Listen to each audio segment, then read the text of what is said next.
എൻ്റെ വീട്ടിലവരെ കേട്ടില്ല എന്ന് ലക്ഷ്മി തറപ്പിച്ച് പറയുമ്പോൾ ലാലേട്ടൻ പറയുന്നു, ഞാൻ എൻ്റെ വീട്ടിൽ കയറ്റും, പിന്നെന്താ നിങ്ങൾക്ക് എന്ന്. പൊന്നാര ലാലേട്ട, നിങ്ങളല്ല ഞങ്ങളുടെ മാതൃക. നിങ്ങളെ മാതൃകയാക്കുന്നവർ കുറേ പേരുണ്ടാകും, പക്ഷേ എല്ലാവരും നിങ്ങളെ മാതൃകയാക്കുന്നവരല്ല.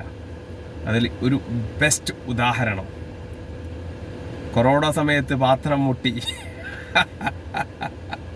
മലയാളത്തിൻ്റെ അതുല്യ പ്രതിഭ, കൈയിൻ്റെ വിരൽ പോലും അഭിനയിക്കുന്ന അതുല്യ പ്രതിഭ, ഇന്ത്യൻ സിനിമ കണ്ട മഹാധരന്മാരിൽപ്പെട്ട ഏറ്റവും വലിയ നടന്മാരിൽപ്പെട്ട ഒരാൾ എന്നുള്ള അംഗീകാരം അങ്ങേക്ക് 100 അല്ല 1000 വട്ടം തരുമ്പോഴും കൊറോണ സമയത്തുള്ള ആ കൈ കൊട്ടിയുള്ള, പാത്രം കൊട്ടിയുള്ള ആ കോമഡി ഉണ്ടല്ലോ, പൊന്നാര ലാലേട്ട, താങ്കളുടെ ബുദ്ധിശൂന്യത.